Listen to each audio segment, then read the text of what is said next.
After being diagnosed with cancer, I behaved disrespectfully toward my usually cold and aloof female CEO and even said rebellious things. This lousy job, whoever wants it can have it. Tonight, I'm the boss. But the next morning, the doctor called to inform me that there had been a misdiagnosis. Seeing Sophia Blakes still sound asleep, I wanted to cry but had no tears. I packed my things and ran away in the night. Later, she blocked me at the airport with a deep, piercing gaze. Sleep with me and then try to run? Life isn't that easy. When I got the doctor's call, I was working overtime at the office. She spoke in a heavy, curt tone, "Sorry, it's brain cancer. At most, 3 months left." I was just about to pick up a book on my desk, 3 sweet love quotes that warm her heart all day, to send to her. Suddenly, it hit me. The folder in my hand slipped and scattered across the floor. I couldn't hear a thing anymore. Usually, when working late, I comforted myself. If I can't finish it today, I'll just do it tomorrow. And if I'm lucky and die tomorrow, I won't have to do it at all. Who would have thought my joke would come true? Now that I was actually dying, I just wanted to go home and slap myself. Right then, Sophia Blakes called. "There's a party tonight. Come with me." Her tone, as always, was all business, cold and emotionless. Normally, I would have agreed instantly. Money is hard to earn, and life is even harder to survive. But now, looking at all the unfinished files on the floor, I was so angry I could scream.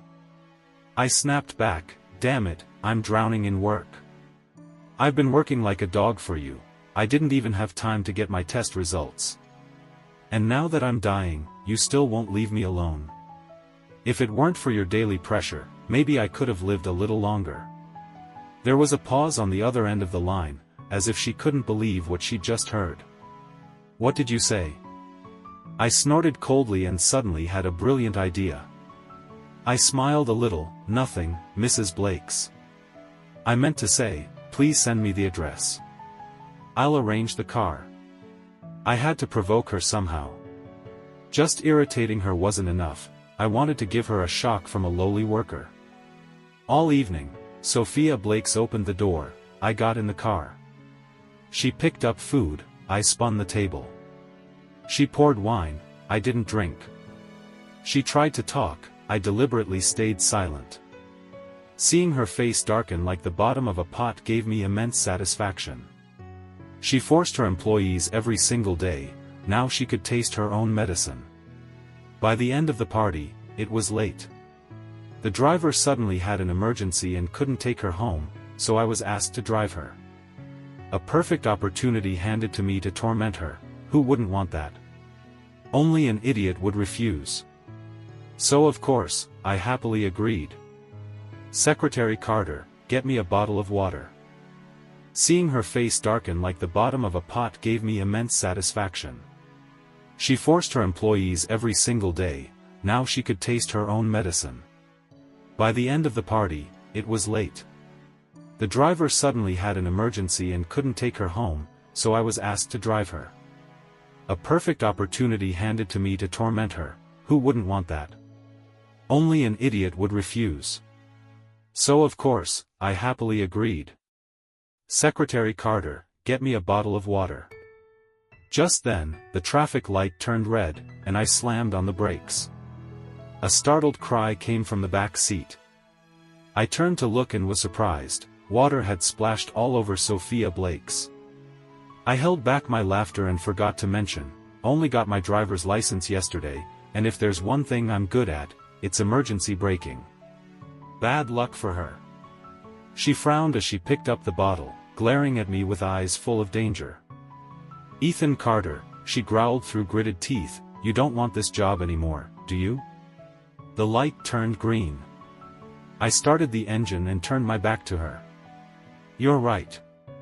I haven't wanted this damn job for a long time. Anyone who likes that damn class can write it. Tonight, I'm the boss." So, I made a U-turn and drove straight to the nearest hotel. Whether she liked it or not, she wasn't jumping out of a moving car. I'm 26 and still haven't had a girlfriend.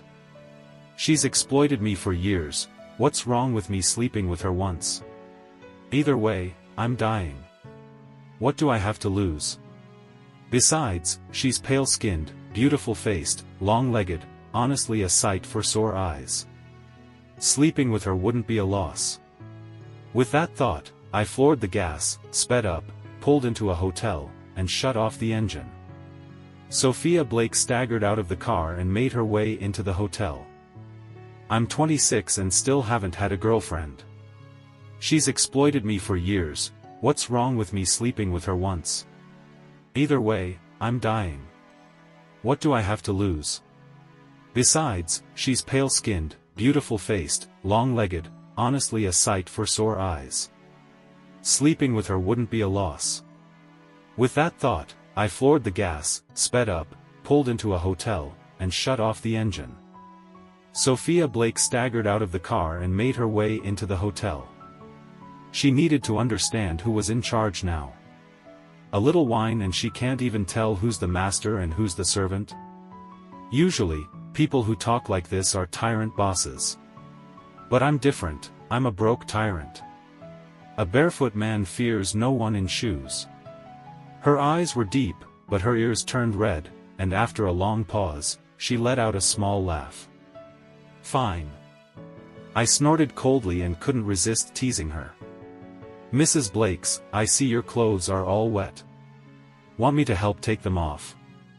She lowered her eyes and stared at me without saying a word. I hated that fake dead look of hers the most. I stared right back, stripped her clothes, and leaned in to kiss her. The moment our lips touched, I inhaled sharply. Who knew that Sophia Blakes, so sharp-tongued normally, would have such soft lips?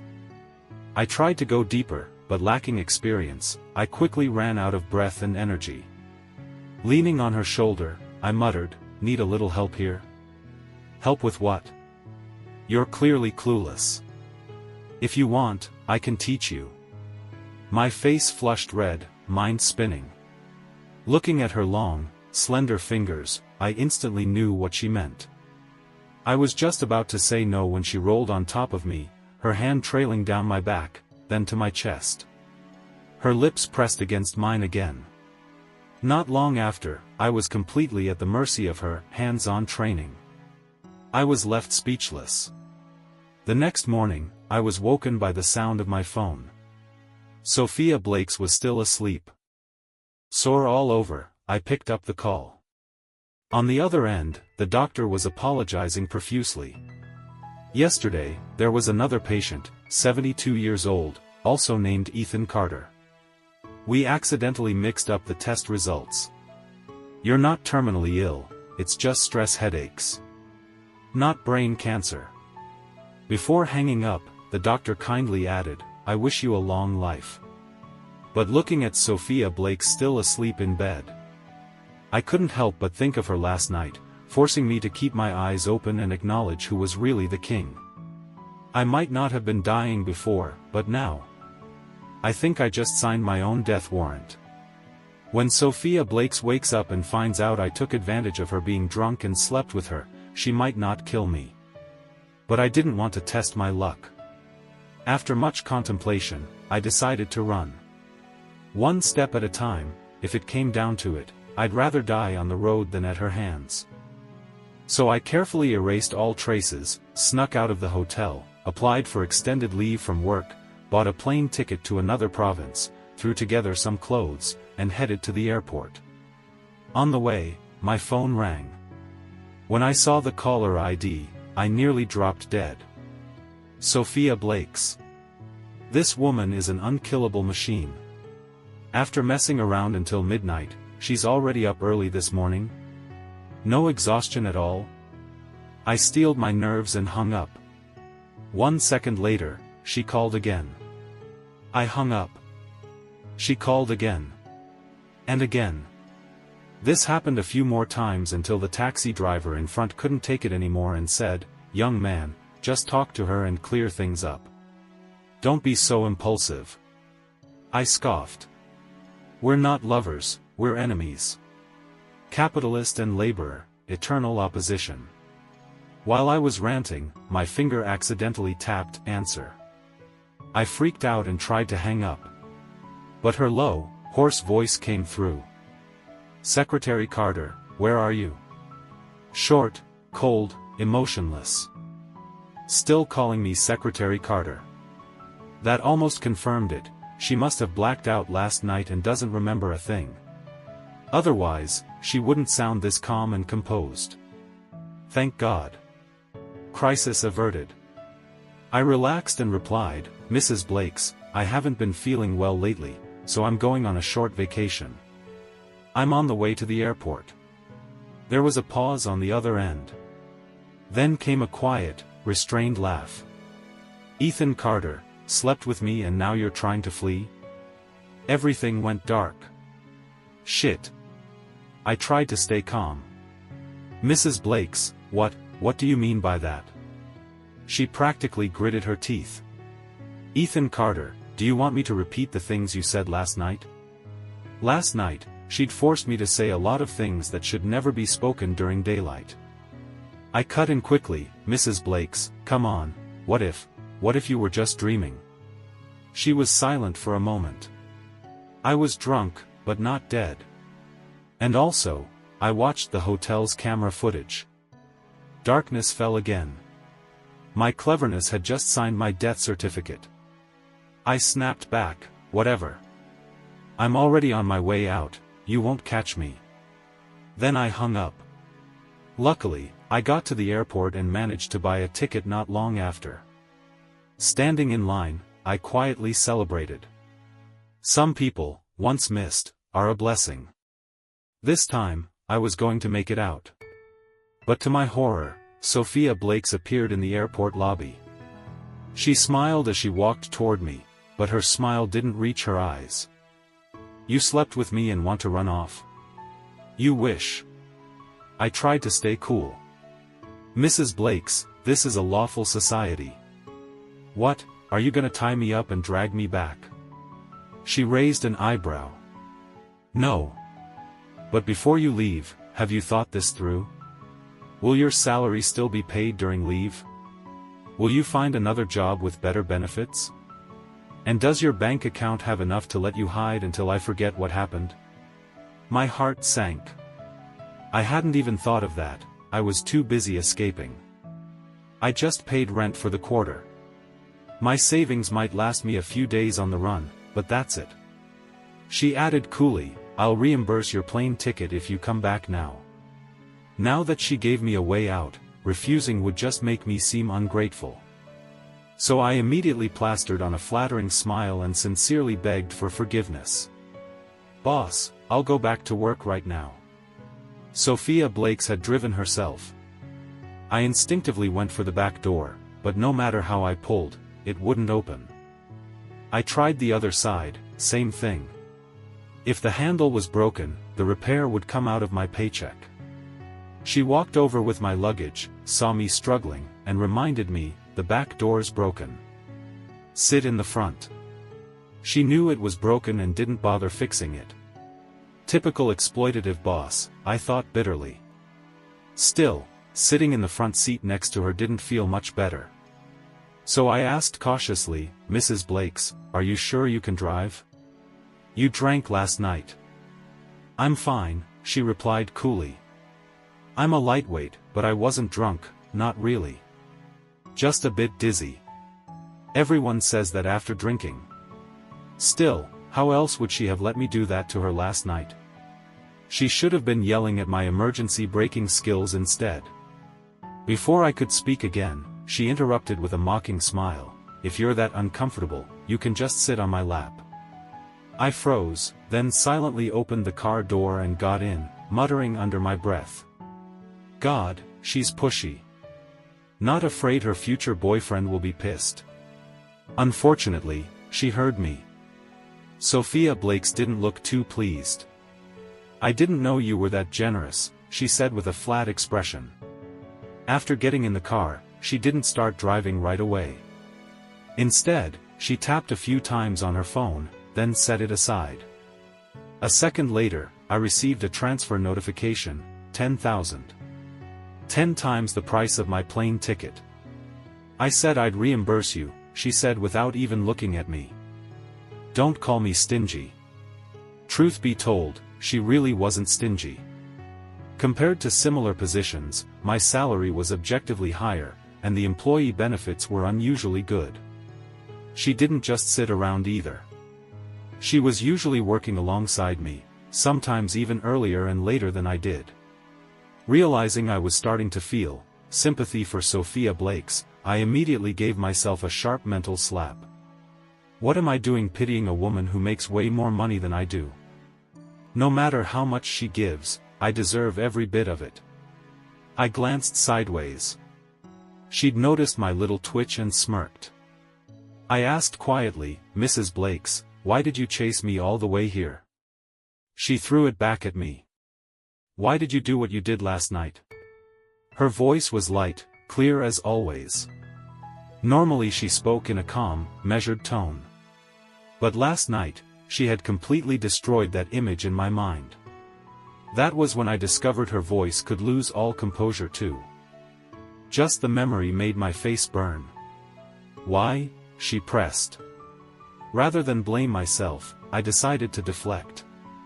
It was that damn doctor's fault. Besides, you couldn't blame a fragile little guy like me for giving in. Of course, I couldn't say the real reason, that I'd thought I was about to die and just wanted to piss her off one last time before I went. So I mumbled, I just lost my mind for a bit. Too much pressure from work. Couldn't keep my emotions in check. Afraid she'd keep pushing, I quickly asked back, and you? You still haven't answered me. Sophia Blakes paused for a moment, then said, if you'd left, the secretarial department would be under even more stress. I'd need time to adjust, too. What, you think just anyone is replaceable? Even when I asked for one day off, you didn't approve. Hypocrite. I could tell, even if she wouldn't admit it, she was at least a little affected by last night. I gave a dry chuckle and exhaled. Great. We're all adults. Just a one-time accident. Best if we both forget it. But Sophia Blakes's voice suddenly turned cold, with a faint trace of mockery. Not everyone can forget as easily as you. She said nothing else after that.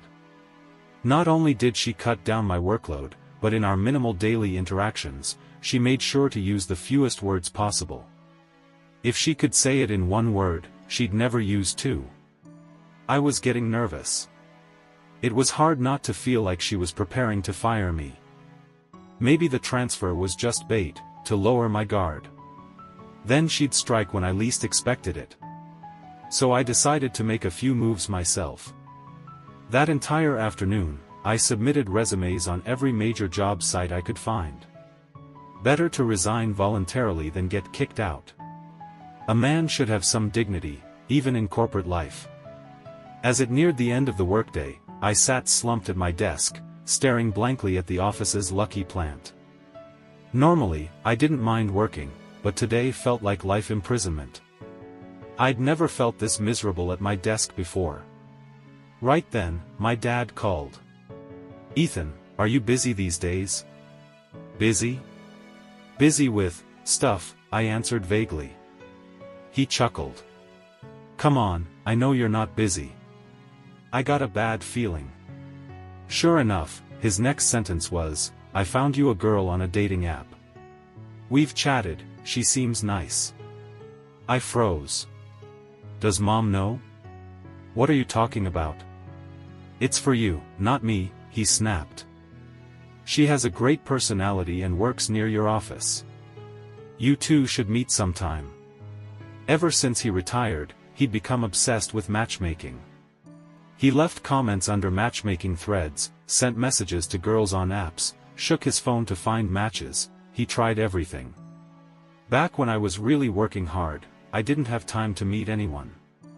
Now that I had a sliver of free time, he pounced. Dad, I really don't want to go on a blind date, I said, defeated. I've already arranged it.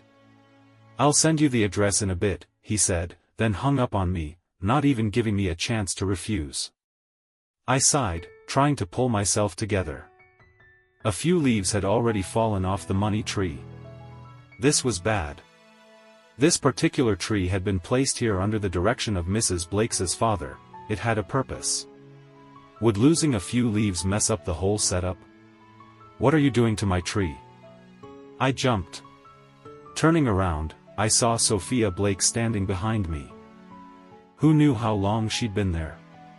Panicking, I tried to hide the fallen leaves behind my back. Her gaze was unreadable, her voice low and cold. "This tree was placed here by someone my father consulted. And you've made it look like this? Your punishment," she continued, "is to count the number of leaves on all the money trees in the office. If it's not done by 9 p.m., I'll deduct your bonus." I nearly cursed aloud. All this over a few leaves? The whole office setup was practically a military formation. How was I supposed to count every leaf? And now she was threatening to dock my pay? Was she just using the fact I hadn't quit yet to squeeze every last drop of labor out of me? Fine. I'd just make up the number. What, she'd actually go around and count them to verify? "Don't even think about faking it," she said flatly, as if reading my mind. "My father's people already counted them. They're looked after daily. Rich people are really this bored, huh?" Internally cursing her out, I casually knocked a few more leaves off. "Let's see how much luck your get-rich tree can bring now. Even prisoners get sentence reductions." Why was my corporate life only getting worse? Thanks to Sophia Blakes, I was now enjoying the unparalleled joy of counting leaves. By the time I finished, it was almost 8 p.m. The blind date my dad had set up? Missed it. I messaged the girl to apologize. She was chill about it, said we could reschedule. It was already dark out. I packed my things and was about to leave when I noticed the CEO's office lights were still on.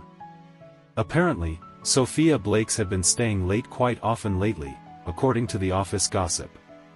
After a moment of hesitation, I set down my bag, washed some fruit, made some tea, then knocked on her door. Don't get me wrong. It's not like I suddenly sympathized with my overworked boss. Of course not. I just figured if she drank tea this late, there was no way she'd be able to sleep. Let her stay up all night. Go bald from stress. Also, the fruit I brought wasn't just any fruit. It was mulberries and kumquats, the kind that stain your mouth black. Perfect. Inside, Sophia Blakes was slumped in her chair, looking tired. One hand pressed to her temple, fingers long and elegant. Even in exhaustion, every movement of hers seemed deliberately graceful. Like a scene from a commercial. Maybe she sensed my stare, because she opened her eyes and looked at me. What? I snapped out of it. I brought you some tea and fruit, Mrs. Blakes. For your hard work. Finished counting? She asked. I was fuming inside, but forced a professional smile. Yes. Total of 666 leaves. The number was so suspiciously auspicious that I double and triple counted it, afraid she'd think I was screwing with her. She nodded. Her eyes glanced over the fruit, then the tea. So, did I count correctly? I asked carefully. She lifted the teacup and took a slow sip. Probably, she said, casually. I didn't count. I was stunned. What kind of maniac would count all that? You're the only fool who actually did. She smirked. There was a fleeting softness in her eyes, gone in an instant. Did I imagine it? She took another sip and frowned slightly. Deep in thought. I was secretly thrilled. What's wrong? I asked, feigning concern. It's sweet, she said almost immediately. Sweet? No way. Was she hallucinating from overwork? As I stared in disbelief, she opened a drawer and handed me a box. A reward for you, she said.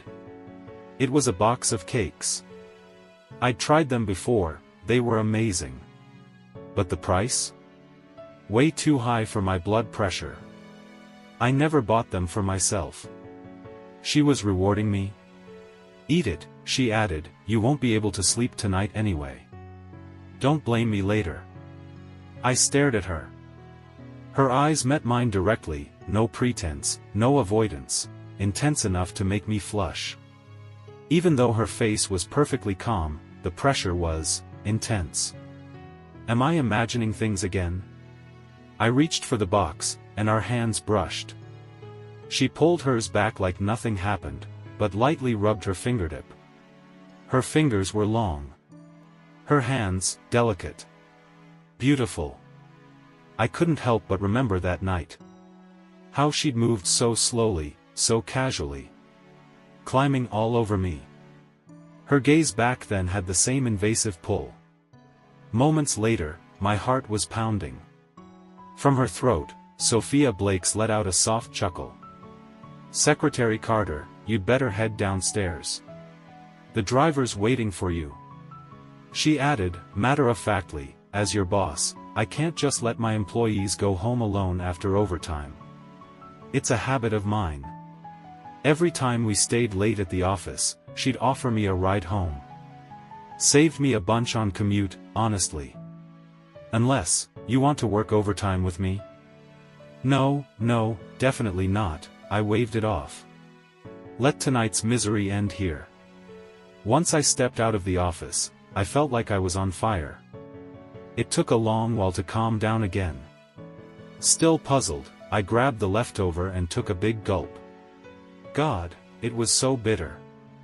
How did she manage to find it sweet? Clearly, overtime dulls your taste buds.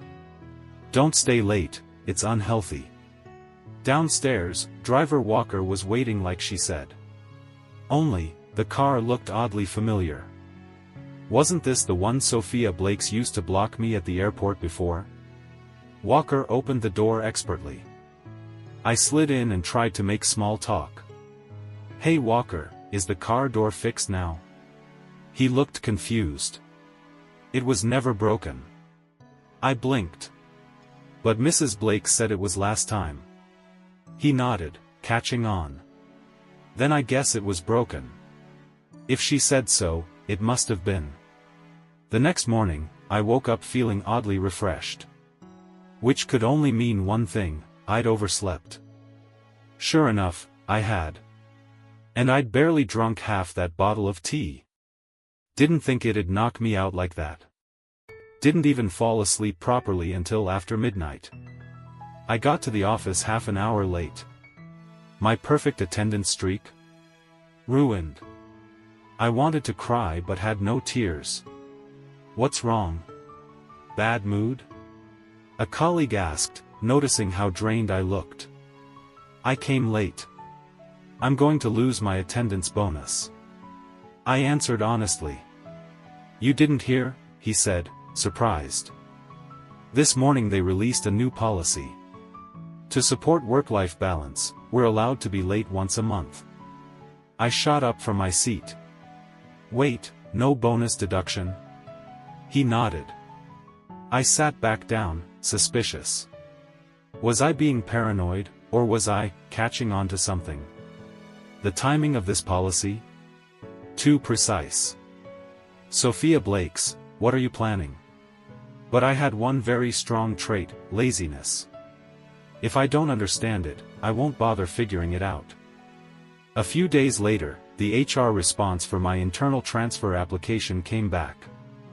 The name on it, HL, looked familiar. Vanessa Miller. I entered her number and realized. She was the blind date my mom had set up for me. We texted. She suggested meeting today since she had the day off.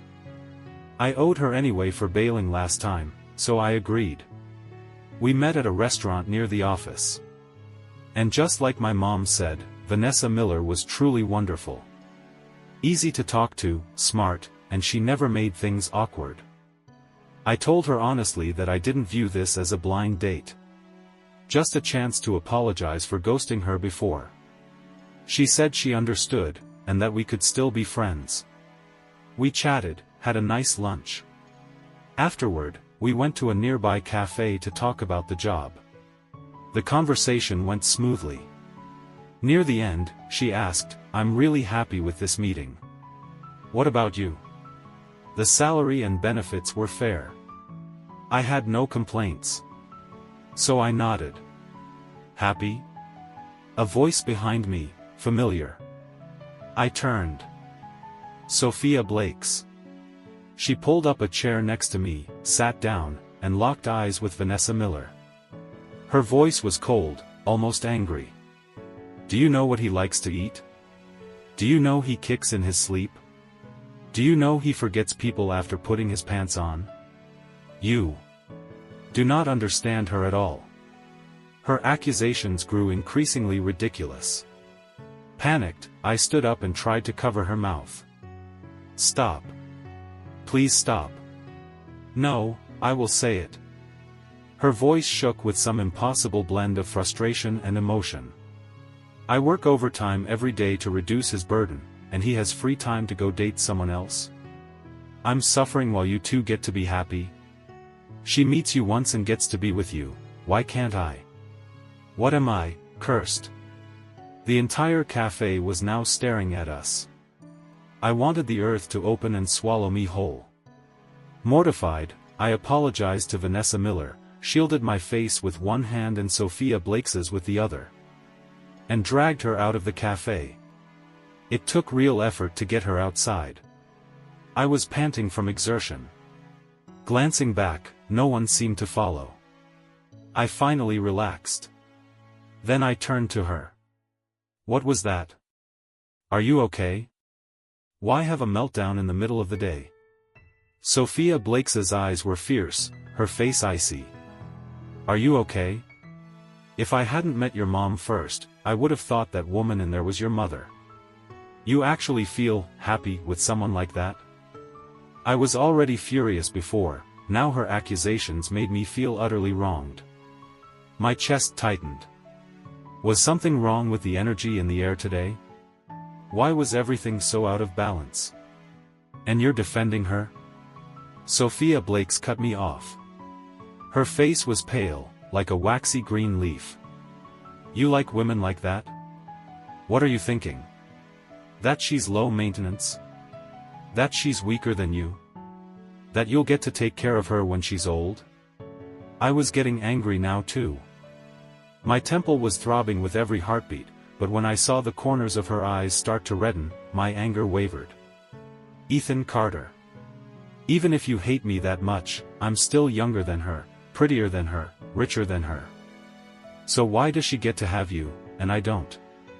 It hit me like a punch in the chest. Suddenly everything was quiet, like someone had silenced the marching band in my head. "You're crying." Sophia Blakes turned her head away, clearly upset. "I'm not crying. I just got teary-eyed thinking about you two together." It came out jumbled, but I still felt the need to explain. I wasn't on a date. It wasn't a matchmaking thing. And I'm not getting together with her. When I said I was satisfied, I wasn't talking about her. And you say I think you're not good enough? Why would you even assume that I think that? Sophia Blakes looked a little lost, her tone softened. She ignored my question. "Then tell me, what were you two even talking about?" I hesitated. She'd been working late every day to lighten my load, yet I'd still assumed she was just making things hard for me on purpose. If I said that out loud, it'd hurt her. So I thought it over and just told her the truth plainly. I applied for a position at her company. She was the one who interviewed me. Her frown, which had just started to ease, returned in full force. She looked at me in shock, as if she wanted to say something but didn't know how. "So, you don't want to be with me anymore?" I don't even know what to say. If someone handed me a son, I wouldn't dare accept it. "And you're trying to give yourself to someone else. Forget it. Don't say anything more." Her voice trembled like she was about to cry again. Then she turned cold. Fine. I'll find a way to stand alone, confused and humiliated, in the wind. That night at home, my mind was a complete mess. No matter how much I thought about it, I couldn't make sense of anything. Just then, my buddy came over. I told him the whole story. "So, she thought you were matchmaking?" he asked. "Yeah," I nodded. "She must have overheard me talking to my dad. And you're wondering if she might actually like you, right?" I nodded again. He smacked the back of my head. "You blockhead. Of course she likes you. If she didn't, why would she sleep with you? Why would she rush to the airport just to stop you from leaving?" But then John Smith, ever the skeptic, chimed in. "Then why didn't she confess the next day? What did you say to her the morning after?" I said, "We're both adults. That it was just a one-time accident. And that forgetting it would be best." As I said it aloud, my confidence shrank with every word. What if she left because she was so angry? "Women have pride too, you know," my buddy said. "What you said sounded like you didn't want to take responsibility. Even if she did like you, how could she confess after that?" It made sense now. That's why Sophia Blakes looked like a woman abandoned today. "So, Ethan, do you like her?" I paused. All I knew was, when I thought I was dying, the first person I thought of was her. That night with her. I didn't feel some grand sense of revenge, just this overwhelming regret that it couldn't last longer. And when she said all those crazy things today, deep down, I was happy. So yeah. I probably liked her. I nodded, a decision forming in my heart. Monday. I dressed up like a man with purpose. Clean suit. Fresh haircut. Finally in tune with my own heart. Weirdly, I was excited to go to work. When I got to the office, colleagues were unusually cheerful today. People zoomed past with energy, smiling in every direction. Then someone yelled, "Mrs. Blakes is here." Silence fell instantly. Moments later, Sophia Blakes appeared at the office doorway. Behind her was a man. Tall. Handsome. His clothes and accessories were not cheap. Standing next to her, they looked like a perfect pair. "This is our new secretary, Ryan Parker," she announced calmly. "Everyone, get to know him." Sophia Blakes rested her arm gently on the man's shoulder, her gestures full of quiet tenderness. She motioned for him to step forward. "Hello, everyone. My name is Ryan Parker. From today, we're colleagues. Please take care of me." The rest of the office introduced themselves one by one. When it was my turn, I could feel Sophia Blakes's gaze linger on me for a few seconds. But the moment I looked back at her, she had already turned away. After the introductions, she led Ryan Parker into her office. He followed behind her. She looked back at him now and then, smiling, soft, delicate. As I stared at their backs, it felt like someone had thrown a bucket of cold water on me, chilling me to the bone. She had never personally shown a new secretary around before. And she had never looked at a man with eyes that tender. So this was what she meant when she said she'd find a way. She meant hiring a new assistant. Was she just waiting for him to get up to speed, so she could phase me out? The company team building trip had been planned 2 months ago. We'd kept postponing because of a major project, until this week. Even Sophia Blakes was going. I wasn't in the mood, and at first, I didn't want to go. But a coworker told me that just the other day, Mrs. Blakes had made it clear. All secretarial staff were expected to attend unless absolutely necessary. No excuses. Damn it. I couldn't even avoid her if I wanted to. I had even rejected Vanessa Miller too quickly. Now even if I wanted to leave, I had nowhere else to go. On the day of the trip, I was a storm cloud walking on 2 legs. No one dared cross my path. When the bus arrived, I slipped into a seat near the back by the window. Coworkers filed in one by one. Soon, the bus was full. Except for the seat next to me and the one directly in front, usually reserved for the boss. Sophia Blakes and Ryan Parker were the last to board. She looked around, and her gaze landed on the seat next to me. Ignoring her usual seat, she sat down beside me. I turned my face to the window, trying to shrink my presence. But then a quiet voice asked beside me. "You've been avoiding me lately." She said it lightly, not too harsh, not too soft. "I haven't," I replied flatly. She raised an eyebrow, skeptical. "Then why do you rush off after work?" I didn't respond. If I said more, I'd have to bring up how cozy she's been with her new assistant. "What's the point in seeking me out?" I muttered vaguely. "Family emergency." But before she could say anything else, I stood up, cutting her off. "I get carsick." I moved to the front and asked Ryan Parker to switch seats. Truth was, I'd already taken motion sickness pills. If I just slept, I'd be fine. But sitting next to her, it made my chest tight.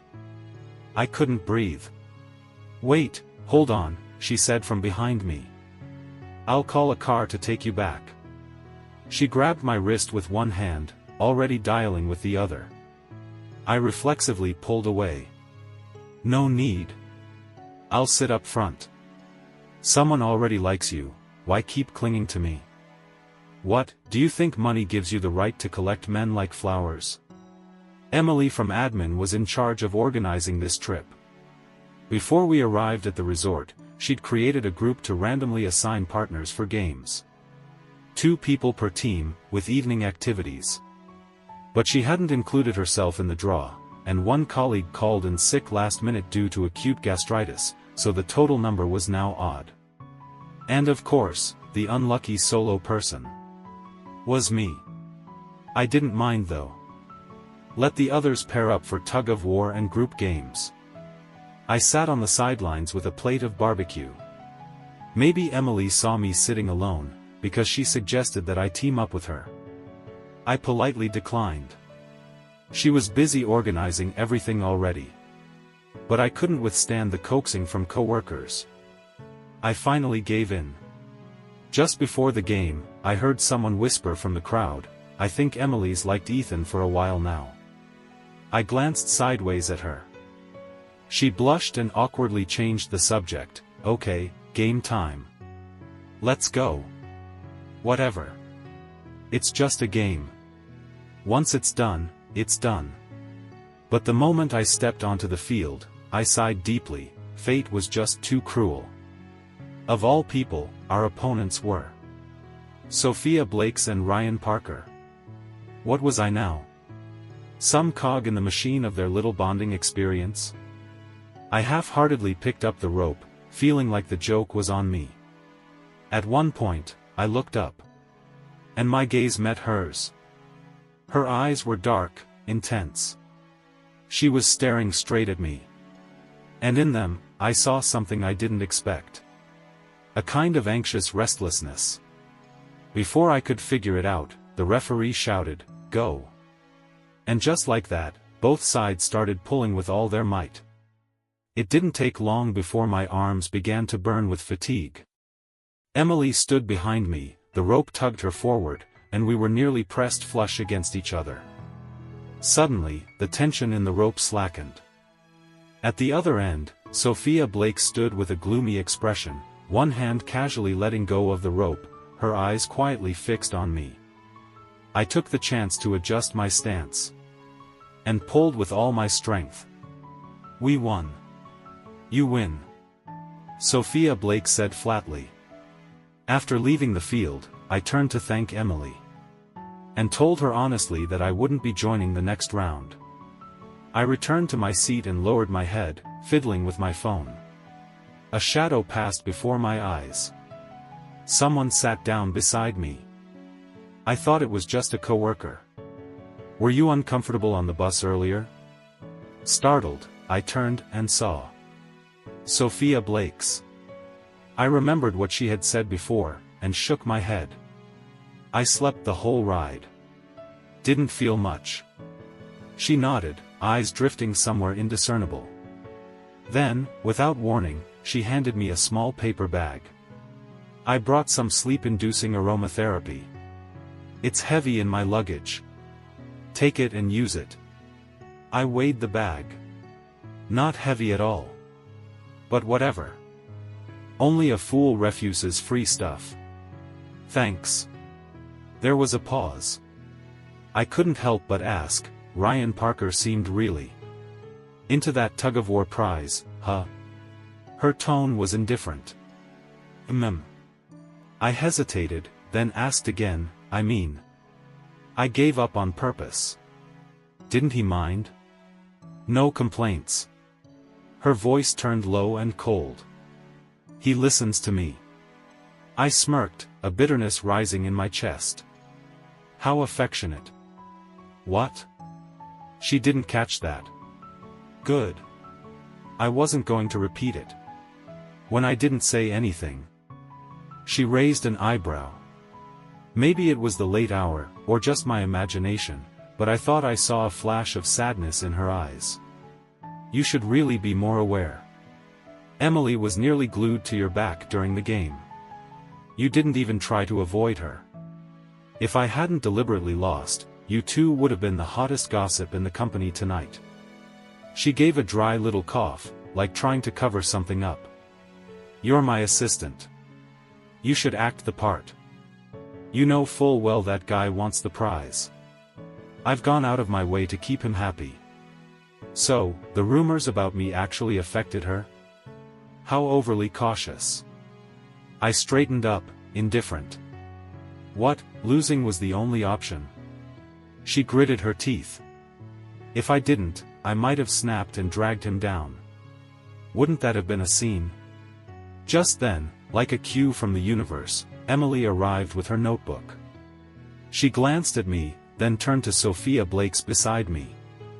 Mrs. Blakes, the location planned for tomorrow's activity had a safety issue and is under maintenance. So, the departments voted to skip the elimination-style activities. We'll all do one group event instead. Would you like to approve the shortlist? Sophia Blakes's face, already not the best, darkened even more. Her tone matched. What activities are there? Emily, unaware of what she'd done to draw the frost, gulped and read the list. First. Fishing. Sophia Blakes thought for a second, then shook her head. No. I have trauma from fishing. That again. She glanced at me as she said it. I suspected she was mocking me. But I had no proof. Then, horseback riding. No good either. I had a bad fall once. Again, she looked at me. Great. Definitely mockery. Emily was sweating bullets. How about a cycling tour through the forest park? She finally offered the last choice with a tremble in her voice. Sophia Blake seemed to consider it seriously. And finally nodded. That works. Emily exhaled in visible relief, crossed something off in her notebook, then glanced at the two of us. The air was thick with tension. She hesitated, then tried to speak, Mrs. Blakes, Ethan. Sophia Blakes cut her off with a frown. As colleagues, best not to use nicknames. I rolled my eyes. What was this, a plumbing business?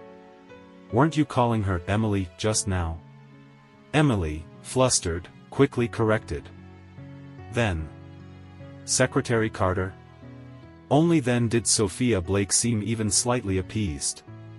Emily didn't dare stay longer. She mumbled a goodbye and fled. Leaving just the two of us again. I could tell she wanted to talk, but I was ready to bolt. Before I could stand, she grabbed my wrist. Let's talk. About what? I snapped. You want me to quit? Fine. But don't rush it like this. Frustration surged through me. I shook off her hand. Forget it. I'm tired. I want to go sleep. And just like that, I fled the scene.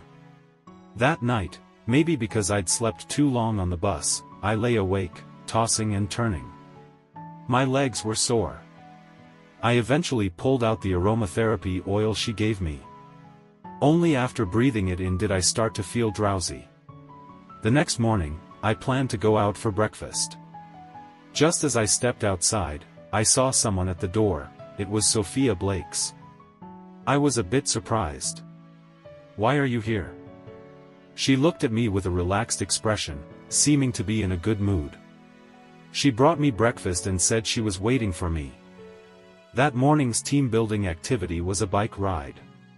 She didn't go looking for Ryan Parker and instead came to me. Sophia Blakes gave a soft, then shoved the breakfast into my hands.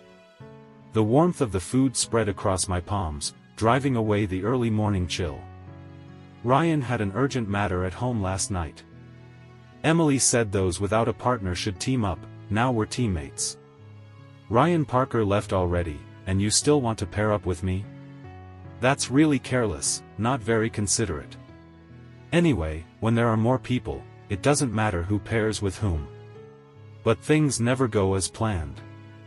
As soon as we arrived at the forest park, Sophia Blakes got a phone call, something about a problem with the company's contract. Since it was a partner from abroad, she had to return quickly to handle it herself. Before she left, she reminded me to stay safe and not wander off alone. I agreed, but since I usually don't exercise much, I got tired pretty quickly and wanted to head back to rest. After saying goodbye to my colleagues, I turned to go back. At a turn in the path, a small vehicle came toward me and hit me. Neither of us was going fast, but a bicycle is still no match for a car. I was completely overwhelmed. Every limb ached. I crawled over to pick up my phone from the ground and used the last of my strength to send a message to a friend. "I just got hit." My vision darkened and I passed out. When I slowly regained consciousness, the smell of disinfectant filled my nose. It took effort just to adjust to the light. Looking around, I saw Sophia Blakes sitting on the hospital room sofa, eyes closed, resting. She didn't go back to the company? Why is she here? She must have heard me stir, because she opened her eyes and saw me trying to sit up. She walked over, avoiding my injuries, and helped support me. "How are you? Any discomfort?" I leaned back against the headboard, shook my head, and answered honestly, "Just some pain in my arms and legs." Sophia Blake sighed in relief, then frowned again. "The doctor said your injuries are mostly external, but your leg is slightly strained and needs rest. I told you to be careful before I left. Why didn't you listen? Why did you go back alone? What if the person who hit you didn't take responsibility and left you lying there? Were you just going to wait for someone to find your body?" She was furious. I couldn't help but choke up. "You're just scolding me." Sophia Blake sighed again. "I'm not scolding you. I'm scolding myself. You just woke up and you're already yelling at me. Do you even have a conscience?" I started crying harder, completely ignoring my pride. My face was full of grievance. Sophia Blake silently reached out to wipe the tears on my face. When she couldn't wipe them all away, she leaned closer and gently kissed me, bit by bit. My body stiffened, and I forgot to cry. Her voice lowered, unintentionally soft and tender. "I was just worried about you. You don't know how scared I was when you messaged me." Startled, I tried to pull away, but the hand around my waist wouldn't let me. She quietly asked, "What message?" She unlocked her screen and showed me the message. Strange, it was the text I meant to send to a buddy, but it had gone to her instead. Looks like I really did get hit hard enough to damage my brain. Suddenly I remembered. Wait, what about your company? Weren't you handling a major contract? The partner left. The project fell through, she said calmly. I was furious. Are you stupid? That was a major project, with lots of potential profit. And you just gave it up? I'm not stupid, she replied. I just know what's more important, between you and that project. She gently lifted my chin, making me look into her eyes. Normally calm and quiet, they now carried an undercurrent of emotion. The fool is you. You still don't understand how I feel. My heart skipped a beat, but then I remembered the way she looked at Ryan Parker, and my expression darkened. I pushed her away. Then what about Ryan Parker? She seemed caught off guard by the question. What does he have to do with anything? I scoffed coldly. Don't you like him? Afraid to admit it? Let me tell you, even if you were the last woman on earth, I wouldn't accept someone who doesn't know how to keep proper boundaries. Sophia Blakes looked at me steadily. Who said I like him? I laughed bitterly. You introduced him to the company, kept glancing at him, acted all shy. What else would people think? Her face turned so dark it could hold ink. The veins at her temples were visibly pulsing. He's my younger brother. From beginning to end, the only person I've liked is you. Did you hear that clearly? Well, that's awkward.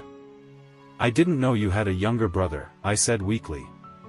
Sophia Blakes patiently explained, he's my stepbrother. He just graduated and was always messing around at home. My mom asked me to find something for him to do. I needed help at work, so I brought him in. And I didn't even look at him that much.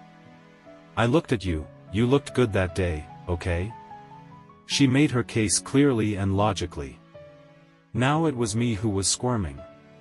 She added firmly, let me say this again, Ethan Carter, the one I like is you. I've liked you for a long time. I was a little drunk that night, but not unconscious. I planned to confess the next day, but then you ran away and told me to forget about it. How was I supposed to explain? It took so much effort to get you back. I was afraid you'd run off again, so I used work to keep you around. I even reduced your workload to make things easier for you, but your work still needed to be done, so I worked overtime to cover it. I exhausted myself because of you. And then you secretly went looking for a new job. She gave me a resentful look. So it's true. That's why you never confessed. You thought I liked someone else. I thought about it for a long time, she continued. But this won't work. I need to stay close to you and keep an eye on you, in case you do something stupid again. When my mom asked me to help Ryan Parker find a job, I did it myself, so I could finish early and spend more time with you. How could you think I liked him? You've been avoiding me this whole time because of that? I swear, I've been so wrongly accused. When she finished, the hospital room fell silent. I sat there, stunned, trying to process everything she'd just said. So, she never changed. The one she liked had always been me. We really are fools. Both of us. How could we waste so much time over a misunderstanding? Sophia Blakes saw I was quiet. She lowered her head, disheartened. Her voice grew soft. I'm sorry. Did I scare you? I know you don't like me, and that's okay.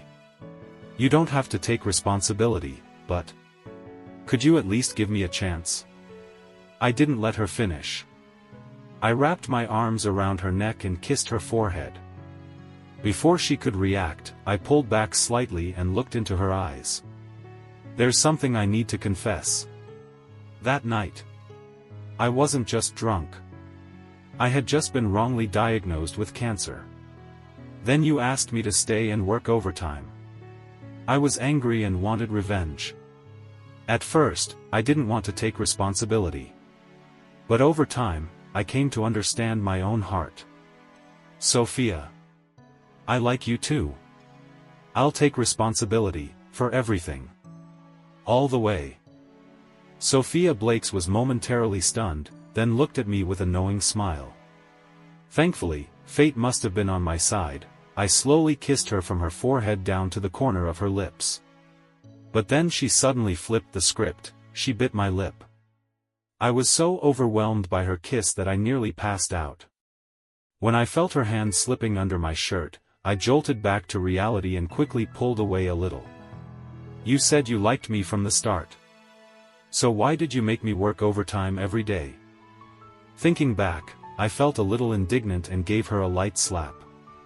She winced dramatically and pressed her cheek against mine with bold affection. I'd been alone for so long before this, I didn't know how to love someone. I just wanted to spend more time with you. Well, things are different now, I said, pushing her slightly. What's different? With me around, you're not alone anymore. At Sophia Blakes' strong insistence, I stayed home for a week before returning to work. Not long after I finished lunch but hadn't gone back to the office, Ryan Parker rushed over to me with a pitiful expression. Brother-in-law. You don't know how ruthless my sister is. Turned out, on the night of the company tug-of-war, Sophia Blakes had intentionally lost. Ryan Parker kept whining. She'd used up her connections just to appease him with a minor prize in a rigged contest, but in the end turned around and told their parents that he was dating a gangster's daughter. He got dragged home that night and scolded for days. That's why the next day she was left teamless and ended up partnering with me. Now thinking back, she truly was cunning. Brother-in-law, that wicked woman is brutal with her revenge. You'd better be careful not to let her take advantage of you. Just then, Secretary Carter appeared behind him, and Ryan Parker bolted on sight. Sophia Blakes gave him a cold stare until he disappeared, then turned to me, eyebrow raised. Don't believe anything he says. I couldn't help teasing her, but he was speaking the truth. What truth? Looks like he's not that busy at work if he has time to slander you.